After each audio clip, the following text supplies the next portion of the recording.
Good afternoon, Hawk Radio. Welcome to Emily's Playhouse on Hawk Radio. I am Emily. It's been a while since I've been on the air. I've been busy. I had a great spring break, and I hope you guys did too. It's April now. It is April 5th. That's pretty cool. It's my birth month. I'm gonna be 20 this year. And speaking of 20th birthdays, today is my friend Kiara's birthday. So happy birthday to her. She's 22, or not 22, but she is 20 also today. And yeah, that's exciting. We do Rocky Horror together on Saturdays, every second and fourth Saturday at the Bellagio in Carrollwood. She's one of my magentas and to my Columbia, and that's, I don't know, it's just really exciting. I'm excited for her, and I'm excited.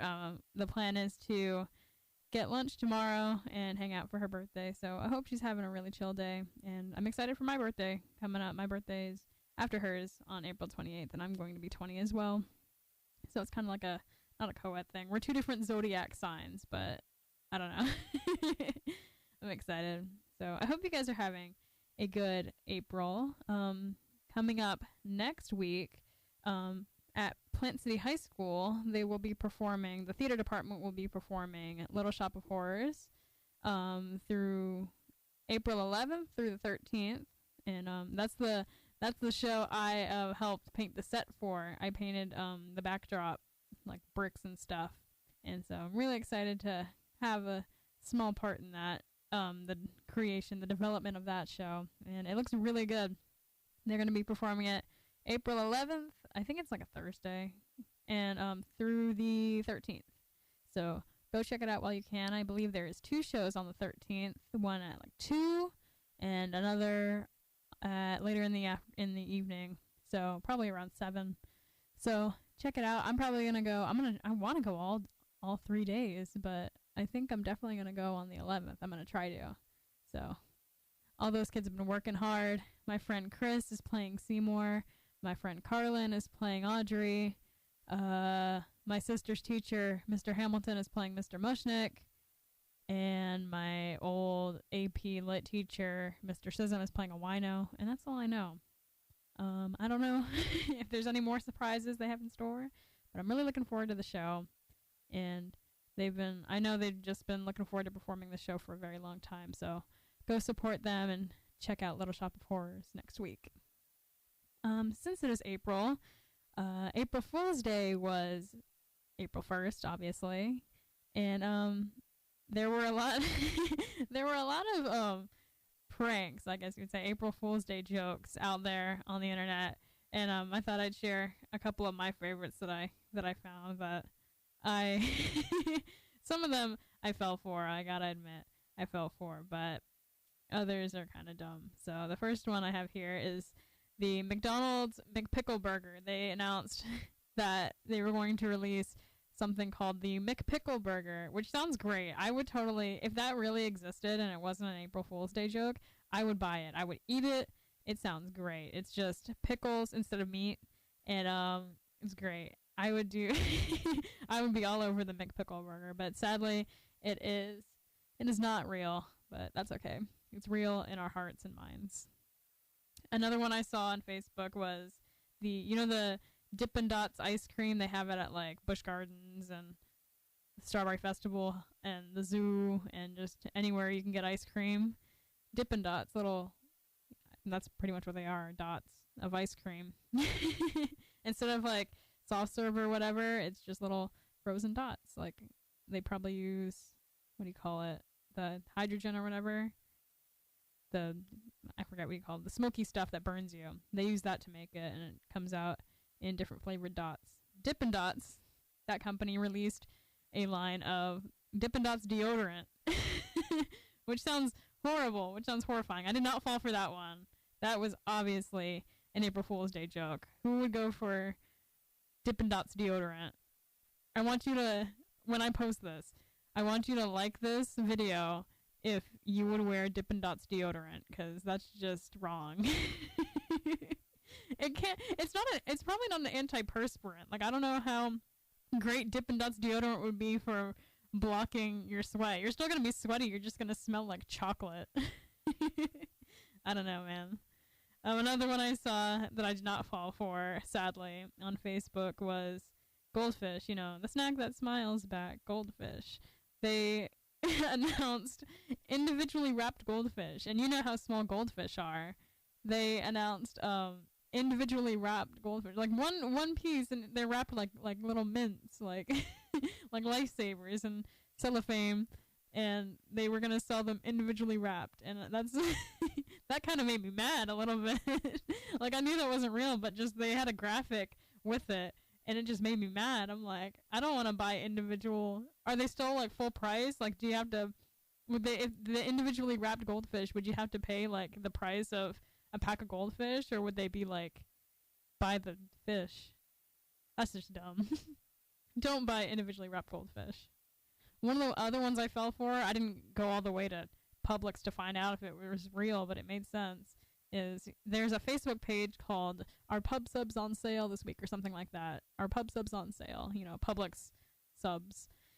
Sub sandwiches. They're the best, by the way. If you're listening from not Florida, you're missing out, because pub subs are the best sandwiches by far. Their fried chicken sandwich or whatever it is, superb. Shout out to Publix.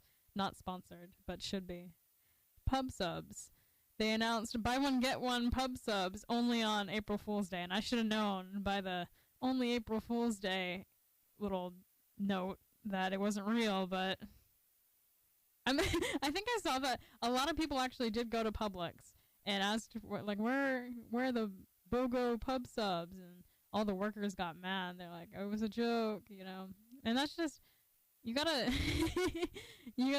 be careful of the backlash when you post an April Fool's Day joke like that. Oh my god. But yeah, I was really mad that pub subs weren't BOGO. Like, I thought they said that it was only for April Fool's Day, and I thought it was kind of like to, you know, sympathize with the plight or whatever. You know, I thought they were gonna, hey, it's April Fool's Day, so we have BOGO to make your day better because you're probably getting pranked. I don't know. I think I put Publix up here. You can't see it. I put pub subs on a higher pillar than they deserve. Sorry, Publix. But the worst April Fool's Day prank that I did fall for this year, I'm still so mad about it because it's a genius idea, and you guys know how much I love Disney. They one of the I don't know, I don't want to say well known, but Inside the Magic is a well known news source involving all things theme parks and Disney, not just in Florida, but like Disneyland Paris and Universal, wherever else they have Universal, and all theme parks, Inside the Magic, but primarily Disney World. I believe they're based out of here in Florida. And they announced as a prank that they were going to open an Iron Man themed ice cream shop in Epcot. First of all, Epcot's kind of crappy these days, you know. It's not the same Epcot that it used to be. A lot of stuff is closed, and a lot of stuff is being built right now. So Epcot's it's not as bad as Hollywood Studios is right now. Like, Hollywood Studios is kind of no man's land, but Hollywood Studios is about to be great. Hollywood Studios is about to be the place, but Epcot is kind of on the opposite side. It's about to, you know, they're about to close a bunch of stuff and move stuff around, and so Epcot's not going to be the place to be coming up, if not already. So the Iron Man themed ice cream shop sounded like a great idea to kind of bring people to Epcot, and it was going to be called Friday's Sunday Shop, which is so clever. I didn't think that I didn't think they were the Inside the Magic. I didn't think they were that smart enough to come up with that clever to come up with Friday's Sunday Shop. Come on, an Iron Man themed ice cream shop. Friday is his like AI in his inside his suit that replaced Jarvis when in Age of Ultron, when Bruce and Tony put Jarvis's brain into Vision, the robot who is currently deceased. He replaced the AI in his suit with Friday, which is a like Irish woman, I believe. Irish woman's voice. I don't know who plays her. Sorry. But they announced Friday Sunday Shop as a joke, and here's a list of like the menu. They came up with a whole menu. That's why it was so believable. They were going to serve infinity cones, stark raving hazelnuts, 𝘗𝘭𝘢𝘺𝘴, Banner Brownie Smash, 𝘊𝘴, Ice Fury, and I Understood That Scoop. And if you look up the article on like Outside the Magic, which is their other Facebook page, you could see like pictures of some of the ice cream cones and like the ingredients. Like 𝘊𝘴 is obviously sorbet, and the burnin' fudge one was covered in fudge, and Stark Raving Hazelnuts had alcohol in it, and Infinity Cones was just a infinity cone. It had like fruit gushers on it that made it look like the Infinity Stones, and it was just a soft serve. I Understood That Scoop is I Understood That Reference is a line that Captain America says. So his was, it had like red velvet ice cream and blueberry ice cream and star sprinkles, and it was just a great idea. And then they were like, April Fools, you fell for it. And I was just really upset. Kind of ruined my day a little bit, knowing that I was so ready to buy some Banner Brownie Smash at Epcot. But it's not going to happen. But hope maybe somebody from, maybe Michael Eisner or whatever, maybe he saw, is he still there, or is it Bob Iger now? Maybe somebody at Disney saw the want for Friday, Sunday shop, and they'll put it in the back of their minds, put it in the suggestion box. Who knows? So yeah, that was my April Fool's Day. I also went to the hospital, but that's another story. Anyways, we got a great show today. I'm finally going to be talking about a movie that I watched with my sister, Coco. It's a Pixar movie. Came out 2 years ago, and I'm not one to watch movies as soon as they get released, unless I know it's going to be good. But Disney movies, I'm kind of hesitant, especially original ones like Coco. And I didn't watch it until a couple days ago, obviously, 2 years after its release, and it was really good. So I'm going to spoil that movie for you in a hot minute. And then I'm going to talk about a show that my mom got me hooked on called Buddy vs. Duff. Buddy Valestro from Cake Boss and Duff Goldman from Ace of Cakes, two extraordinary cake connoisseurs. And I'm going to talk about their show. It's getting hot. They got a couple weeks left on that show. It's like a 6-week thing. We're on like episode 4 or 5, and it's getting hot. And then I'm going to see if I can talk about Run-DMC because I promised. So stay tuned, and then we'll talk about Coco. Welcome back to Emily's Playhouse on Hawk Radio. I am Emily. And I'm going to be talking about the Disney Pixar movie, Coco, that was released October 20th, 2017. No, it's not in the United States. November 22nd, 2017. That's more like it. And I'm going to read the whole plot here. So if you are planning on watching it, don't listen because I'm going to spoil it. So here we go. In Santa Cecilia, Mexico, 12-year-old Miguel dreams of being a musician, even though his family strictly forbids it. It's kind of like Footloose, but Spanish. His great-great-grandmother, Imelda, was married to a man who left her and their 3-year-old daughter, Coco, to pursue a career in music. It'd be like that. And when he never returned, Imelda banished music from her family's life and started a shoemaking business. Miguel now lives with the elderly Coco and their family, who were all shoemakers. He idolizes Ernesto de la Cruz, a famous musician, and secretly teaches himself to play guitar from Ernesto's old movies. On Day of the Dead, Miguel accidentally damages the picture frame holding a photo of young Coco with her parents on the family ofrenda, and discovers a hidden section of the photograph showing his great-great-grandfather, whose face had been torn out, holding Ernesto's famous guitar. Concluding that Ernesto is his great-great-grandfather, Miguel leaves to enter a talent show for Dia de los Muertos, despite his family's objections. He breaks into Ernesto's mausoleum and takes his guitar to use in the show, but once he strums it, he becomes invisible to everyone in the village plaza. However, he can interact with his skeletal dead relatives who are visiting from the land of the dead for the holiday. Taking him back with them, they learn that Imelda cannot visit because Miguel accidentally removed her photo from the ofrenda. Miguel discovers that he is cursed for stealing from the dead, and must return to the land of the living before sunrise, or he will become one of the dead. To do so, he must receive a blessing from a member of his family. Imelda offers Miguel a blessing, but on the condition that he abandon his musical pursuits. Miguel refuses and attempts to seek Ernesto's blessing instead. Miguel meets Hector, who says he knows Ernesto, and offers to help Miguel reach him in return for Miguel taking his photo back with him, so that he might visit his daughter before she forgets him, and he disappears completely. That's where it gets really sad. It's a really sad movie, but I love it. He helps Miguel enter a talent contest to win entry to Ernesto's mansion, but Miguel's family tracks him down, forcing him to flee.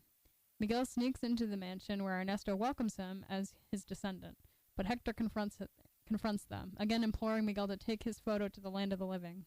Ernesto and Hector renew an argument from their partnership in life, and Miguel realizes that when Hector decided to leave the duo to return to his family, Ernesto poisoned him, then stole his guitar and songs, passing them off as his own to become famous. What a d-hole. To protect his legacy, Ernesto seizes the photo and has Miguel and Hector thrown into a cenote pit. There, Miguel realizes that Hector is his real great-great-grandfather and that Coco is Hector's daughter. Imelda and the family rescue the duo, and Miguel reveals the truth about Hector's death. Imelda and Hector gradually reconcile, and the family infiltrates Ernesto's sunrise concert to retrieve Hector's photo. Ernesto's crimes are exposed to the audience, who jeer him as he is thrown out of the stadium and crushed by a giant bell, repeating the circumstances of his death, but the photo is lost. Here's where it gets sad. Don't listen if you're planning on watching this movie later. As the sun rises, Coco's life and memory are fading. Imelda and Hector bless Miguel unconditionally so that he can return to the land of the living. After Miguel plays the song Remember Me, Coco brightens and sings along with Miguel. She gives him the torn-off piece of the family photo, which shows Hector's face, and tells her family stories about her father, thus keeping his memory alive. Miguel's family reconciles with him and lifts the ban on music. 1 year later, Miguel proudly presents the family ofrenda to his new baby sister, while Coco's letters from Hector prove that Ernesto stole his songs, destroying Ernesto's legacy, and making Hector be rightfully honored in his place. Coco has since died, and her picture joins those of her family. In the land of the dead, Hector and Imelda rekindle their romance and join Coco for a visit to the living, where Miguel sings and plays for his relatives, both living and dead. Aw, happy ending. It's such a sweet movie. It really is. Look at all these people in it. Yeah, I can't believe I waited this long to see it, but Disney Pixar, really sad. Great songs. But yeah. just sad, but not a sad. It's like a happy sad. You can watch it on Netflix if you are so entailed and delighted. Yeah, that's all I really have to say about it. It's just I hope I didn't spoil too much of it. There's a lot. They kind of left out the motives, I guess, in this plot summary, so you can see that when you watch it. But that's Coco. I think it's one of, if not the best, Pixar movies. I'm a fan of Monsters, Inc. But Monsters, Inc. doesn't have... Oh, I don't want to say Monsters, Inc. doesn't have emotion, because it totally does. But it doesn't have, like... Monsters aren't real. This is, like, relatable emotion. Like, people actually celebrate this holiday. And, I don't know. I think it's just really cute. And I think everybody should watch it. The animation is great. I loved all the wrinkles on the grandma. Probably hard to do. But, yeah, that is Coco from Disney Pixar. Yeah. When we get back from this music break, I'm going to be talking about the show Buddy and Duff, which I can't believe I'm hooked on this show. I love both of them. I watched both Cake Boss and Ace of Cakes when they were on the air, and oh my god, this competition is just whew. So stay tuned. We'll be right back after this. Okay, welcome back to Emily's Playhouse on Hog Radio. I am Emily, and this segment is going to be about the show on the Food Network, Buddy vs. Duff. The concept is brilliant. You take two men with similar television programs, Ace of Cakes and Cake Boss, and make them face off. This is what the synopsis says. It says, the competition series will see Buddy Valastro from Cake Boss and Duff Goldman from Ace of Cakes face off in an epic baking battle for the chance to be crowned the undisputed king of cake. And they're taking it way too seriously. My god. Yeah, both of them. First of all, you have Duff Goldman, who I want him to win, honestly. Like, he's great, and his crew is hilarious. I love him and Jeff Manthong, or whatever his name is. They're great, and their detail is insane. And I watched that show before I watched Cake Boss, and they've always been brilliant. And then you have Buddy Valastro, and he's like that Italian man from Jersey, the Cake Boss, self-described. And I don't know what's the name of the guy working with him. I don't know, but he works with like his family, like his in-laws and stuff, and that's really cool and all. And his cannolis are great, but he's kind of an a-hole. So he's a sore loser. Like, he thinks he's hot crap and he's the boss, and he's just so mean to Duff. But that makes for great television. Like, I'm enjoying myself. Each episode is like an hour long. They do they do a baking competition, and then they do like a cake decorating competition or whatever. So the first episode they did, what did they even do? Season 1, episode 1. It doesn't say, but they've baked like pie.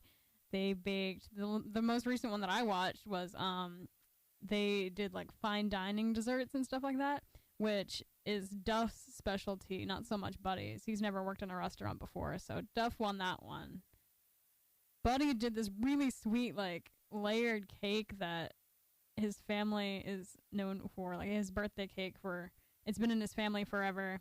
But it wasn't like something you would find in like fine dining, I felt like. Duff used to work in a restaurant, so he knows all about that. That was his niche, his forte. So that was a good episode. And then they did the only one that stands out to me right now. Oh, they did wedding cakes, and Duff won that one. This was the most recent episode. They did the fine dining, and they had to do like a special wedding cake decorating one. And Buddy did this really pretty, really tall traditional wedding cake with a bunch of flowers, and they did like separate bridal parties and stuff.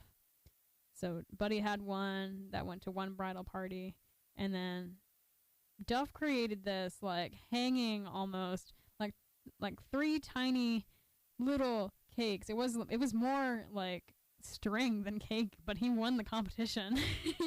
It was like it had like seahorses on it, and it was just so unique looking, and they loved it. And it was inspired by his fiance, and she came in and he started crying, and it was cute. And I'm just glad Buddy didn't win that one, because I'm becoming less and less a fan of him. But yeah, that was one episode. There was another episode where they did a cake design about like dogs and stuff. I think this was the episode before. They did dog cakes, and they went to like a dog party, and they baked pies in one, which both of them they're cake guys, so it was kind of a challenge for both of them to do pies. That was fun to watch. They did Bollywood cakes for like a Bollywood party that their friend was having. That was the second episode. They also did they went to, what do you call it, like Coney Island or whatever, and they had like an ice cream stand up and a donut stand up, and they did that, which was fun. And the first episode, I believe it was the first episode, they did one for like car enthusiast, and that was the one where Buddy had a meltdown and he had to talk to the producers because he felt like it wasn't fair. The very first episode, right off the bat, already talking to the producers that the judges were unfairly judging him. It's like he thinks because his design is so great that like they're judging on other things. I think his designs are cartoony. Meanwhile, Duff is out here like hand painting the designs on this really small cake. There's more there's more than just size, you know. They're judging on like taste. Like Buddy can have the biggest cake in the world and it could taste like crap. So I don't know. It's just he's getting on my nerves, but the show is great. Don't get me wrong. The show is heating up, and some of the things that they come up with are really unique, and it's getting hot. I think Duff is ahead by like 7 or 8 points, and Buddy's gonna lose his mind if he loses his competition. I swear, you gotta watch it. There's like 2 or 3 more episodes left, and they're on Sundays on the Food Network. So check it out. Highly recommend it. Take a Advil or whatever before you watch it. So we're gonna go on another music break. Moving right along. So I'm gonna play my favorite song in the whole world. So stay tuned. We will be right back after that. Welcome back to Emily's Playhouse on Hawk Radio. I hear that song like every day of my life, so that's why I played that. Dear Lord, it's on. I ran a poll a couple weeks ago, and it was like, if I judge you like on where you know that song from, like who has used it in the last like November, December, January, February, March, in the last like 6 months, who has used it the best? Because I hear that song like constantly, and like Queen must be making a fortune off that song right now, honestly. Because it's in everything. I heard it in a L'Oreal ad. It was in Shazam, which by the way comes out today. Woo! Go see Shazam. It was in Bohemian Rhapsody, obviously, but you had to wait until the end credits to hear it. It was in The Umbrella Academy. It was in The Umbrella Academy. Jeez. It was in a promo for American Idol, whatever season we're in. Not Steven Tyler's season. But, I think it was great. In Shazam, in my opinion. Don't get me started on Shazam. I'll talk about it forever. But speaking of Aerosmith, I'm going to talk about the lore of Walk This Way and how that song is the reason we have mixed genres. Did Walk This Way give us pop punk? Because I know it gave us rock and hip hop, but I mean, pop punk is not too far away. Did pop punk exist before Walk This Way? I really hope not. I really hope that we have Steven Tyler to thank for everything. So, in the faraway year of 1986, the hip-hop group Run-DMC performed a cover of Walk This Way with Steven Tyler and Joe Perry. And that effectively erased every other band member of Aerosmith, because they couldn't afford the other three, and now nobody knows who they are. Brad Whitford who? Tom Hamilton who? Joey Kramer who? Nah, it's just the Steven Tyler and Joe Perry show. RIP. They guested on vocals and guitars, and the who is this? Their like producer or whatever whipped out Toys in the Attic, which is a Aerosmith album that's the one that has Walk This Way on it, which makes sense. They freestyled over it. Run-DMC did, and they explained who Aerosmith was. I guess they'd performed the song before, but they only used a few seconds of it on loop. They didn't know what the whole song sounded like, or they hadn't even heard the lyrics, which is good because that song is filthy. And I'm about to play it. It's great. It's great, but it's a rap song, so it's okay. Run-DMC had no idea who Aerosmith even was either. So the producer suggested, "Hey, why don't we remake it?" And that sounds like a 2019 flex, but whatever. Why don't we remake this song from when did the original come out? Not longer. 1975. So 11 years later, they were like, "Hey, let's remake it." Nothing stays fresh, I guess. Anyway, the Run-DMC didn't like the idea, but their like DJ or whatever was down. They didn't want the record to be released as a single even after recording with Aerosmith, and they were shocked when it was played on the radio on both urban and rock stations. And Run-DMC covered it. They said it was beautiful, and it was in a trailer for Guitar Hero. And it charted... Here's the tea. It charted higher on the Billboard Hot 100 than the original. It was at number 4. And I don't know what the original was at. I'd have to look it up. But it was at number 4 on the Billboard Hot 100. Didn't make it to number 1. Should have been, but... It's also one of the first big hip-hop singles in the UK. I don't know why. Is Run-DMC British? I don't think they are, but that'd be awesome if they were. British guys. This song marked a major comeback for Aerosmith. They've had a lot of comebacks. Like, every time you think they're done, they're not. They'd been largely out of mainstream pop culture for several years while they were doing, like, coke and heroin and getting hepatitis. The original members left the band. I mean, a couple of them, I guess. I don't know who was originally in the band, but they left. Their 1985 comeback album, Done with Mirrors, had flopped. So that's really sad. Poor Aerosmith. They followed up Walk This Way with a string of multi-platinum albums and top 40 hits, starting with the album Permanent Vacation and single Dude Looks Like a Lady in 1987. So without Walk This Way, we wouldn't have Dude Looks Like a Lady, and that means we wouldn't have Mrs. Doubtfire, right? We wouldn't have Mrs. Doubtfire because of Aerosmith. In 2008, Walk This Way was ranked number 4 on VH1's 100 Greatest Songs of Hip Hop. And this version of the song is currently ranked as the 110th greatest song of all time. Wait. What? There's 109 songs better than Run-DMC's Walk This Way. And it was the second best song of 1986 by Acclaimed Music. I wonder what was the greatest song of 1986? Please let me know. But here's a cool fact. The chorus of Run-DMC's cover contains a pitch alternation that Aerosmith themselves adapted in most feature live performances. In collaborations, the other singer often says, "Talk this way," walk this way, talk this way. It was originally walk this way, walk this way, walk this way.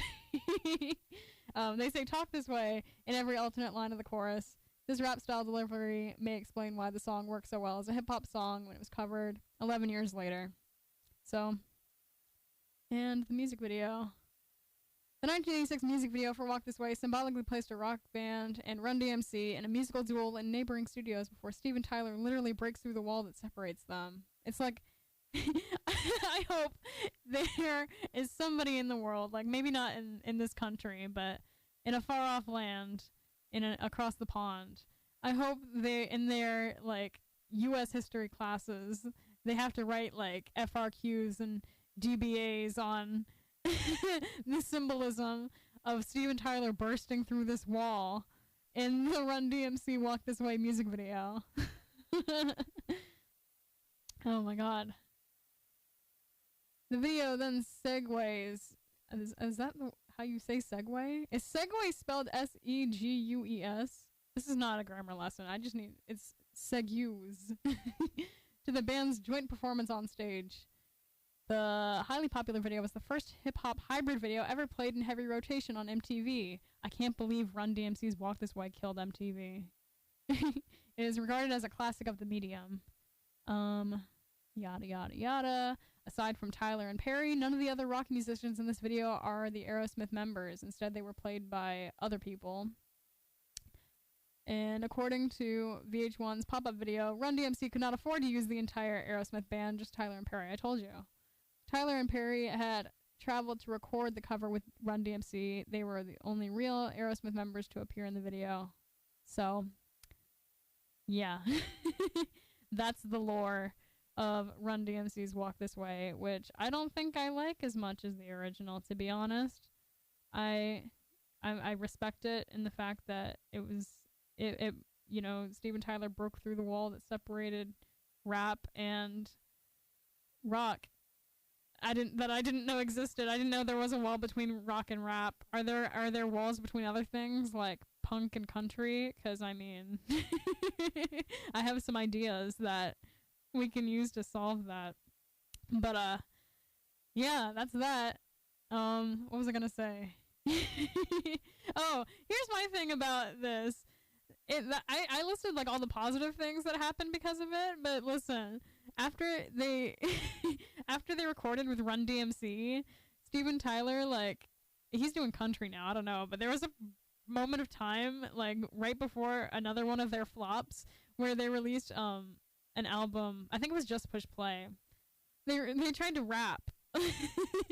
Like, the song Just Push Play on Just Push Play is the only song I know off that album besides Jaded, which I could not sing it, like, off the top of my head for the life of me right now, but I know it's on that album. Just Push Play, there's, like, rap undertones on there, and it's like, they're really trying really bad to be Run-DMC. I don't know.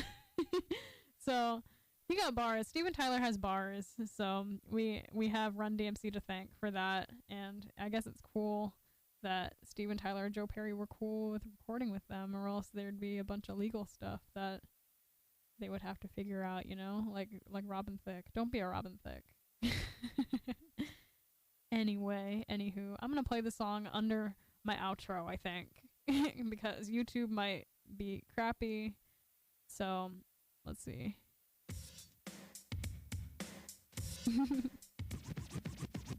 So yeah, that's Walk This Way by Run-DMC and Aerosmith.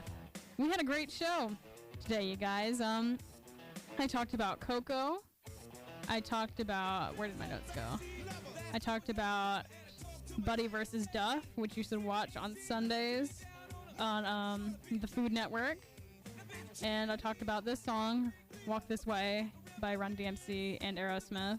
I love his screams in the background, like towards the end. You can hear it. But yeah, I also talked about April Fool's Day pranks. So if you got pranked this year, send in what you send in the one that made you look like a fool. For me, it was that Friday Sunday shop thing. So yeah. Go see Little Shop of Horrors at Plant City High School on April 11th through the 13th. Those kids have been working their butts off. And yeah. Oh, just a real quick short story. I got my Avengers Endgame tickets this week. I'm super excited. Those are on sale, you guys. People are actually reselling them for like $10,000, $5,000 on eBay. So I mean, if you want to be dumb, go buy them off of eBay. If not, you can. There's still opening weekend tickets available for like less than $10 on Fandango. So go check it out. I'm seeing it in D-Box here in Ybor City at the AMC Movie Co. Whatever it's called these days. Cinemark, Cinepolis, Premiere. Go check out Avengers Endgame. It's gonna be a sad one, you guys. This is the last one. What else is going on? Go see Shazam. I saw Shazam early last week, and it was great. Go see it. It's hilarious. It's not Wonder Woman, but it was funny. It kind of started out slow, without giving away any spoilers. Kind of started out slow. I wish they focused on the what do you call it? The villain more than they did the antagonist, but it was hysterical. Like some scenes and some lines had the had the audience in hysterics. So go check it out. I'm really trying to see it again. And yeah, hit me up when you see it because I want to talk about it and make memes from it that people will relate to. So that is that. Follow me on Instagram at Emily's Playhouse, on Twitter at M's Playhouse, and on Facebook at Emily's Playhouse on Hawk Radio. I've been slacking on my posts, but you know, DM me if you want to be on the show, or if you have song requests like this one. Send me, DM me some April Fool's Day pranks and just whatever else. What else is going on this month? 420? Send me your 420 plans, I guess. Earth Day, send me your Earth Day plans, and maybe I'll post them, maybe I won't. Depends on what I get here. Listen to previous episodes on YouTube and on Facebook. They should be up soon. I think I have to upload my last episode that I did 2 weeks ago, so be on the lookout for that. And then this one that you're listening to right now should, I mean, it's already up. It's already up, but keep an eye out for previous episodes, I guess. And yeah, what else do I have to? Oh, listen every Friday from noon to 1 here on hawkradio.primastream.com. And yeah, just, I don't know what I have planned for next week. I really want Olivia to be back on. She had some stuff to say. So maybe we'll play a game. Y'all like it when we play games, right? I'm thinking about doing like Never Have I Ever or the Best Friend tag or something like that. It's been a while since we've done one of those. So let's do it. And she's stage directing a show. Usually she stars in them, but this time it's her first time stage directing, so she can come on and talk about that. And yeah, there was something else she wanted to do. I forget. Something stupid, probably. But that will probably come up soon, if not later. And yeah, just keep listening. Thanks for listening to this episode. I had fun talking to you guys and playing music and laughing. I will be back next week with more fun. Thanks again, you guys. Have a great Friday. Have a great first weekend of April. Go to Disney before the blackout dates start. All right, guys. See